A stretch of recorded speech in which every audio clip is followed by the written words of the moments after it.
एक दूर दराज खूबसूरत और बड़ा गांव था जिसका नाम था जमाली नगर। वहाँ के लोग सादा, मेहनती और एक दूसरे के बहुत हमदर्द थे। इसी गांव में रहता था एक नेक दिल और मेहनती किसान जिसे सब लाला रहीम के नाम से जानते थे। लाला जी दिन भर खेतों में काम करते, जानवरों का ख्याल रखते और जो थोड़ा बहुत कमाते उसी में खुश रहते। एक दिन सुबह सवेरे जब धुंध अभी छटी न थी, लाला जी हल चलाते चलाते जमीन में कुछ चमकता हुआ देखते हैं। पहले तो उन्हें लगा शायद कोई पत्थर है, लेकिन जब हाथ से खोदा तो हैरत से उनकी आंखें खुली की खुली रह गईं। जमीन के अंदर एक पुरानी मिट्टी से सना हुआ सोने का ग्लास था। ग्लास में कुछ पुराने चमकते हुए सोने के सिक्के और एक सफेद चिट्ठी रखी हुई थी।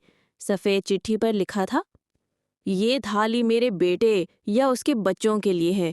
अगर ये किसी ईमानदार इंसान को मिले तो मेहरबानी करके इसे असल वारिस तक पहुंचा देना।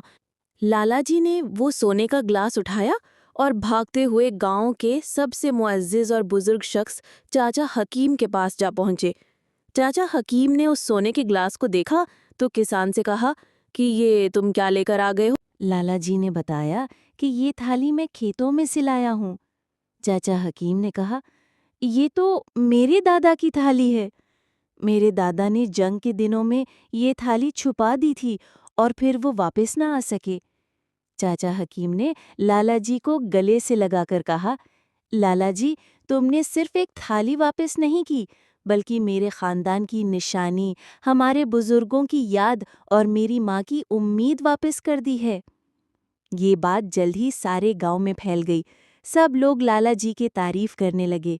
गांव के सब लोग उनके ऊपर फूल बरसाने लगे। अगले दिन गांव में खास इजलास बुलाया गया।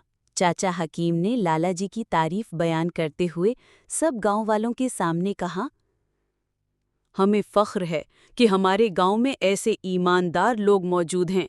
लाला दीन मोहम्मद को आज से हम जमाली नगर के अमानतदार का लक़ब देते हैं। इस दिन के बाद लाला जी बच्चों को ईमानदारी और सच्चाई का सबक देने वाले एक मुअज़्ज़िज़ उस्ताद बन गए। बच्चे उनके पास आकर कहानियाँ सुनते, नसीहतें लेते और सीखते। लाला जी हमेशा बच्चों को यही नसीहत करते, जो चीज़ तुम्हारी नहीं उसे कभी न रखो। जो दियानतदार हो उसे कभी ऊपर वाला अकेला नहीं छोड़ता।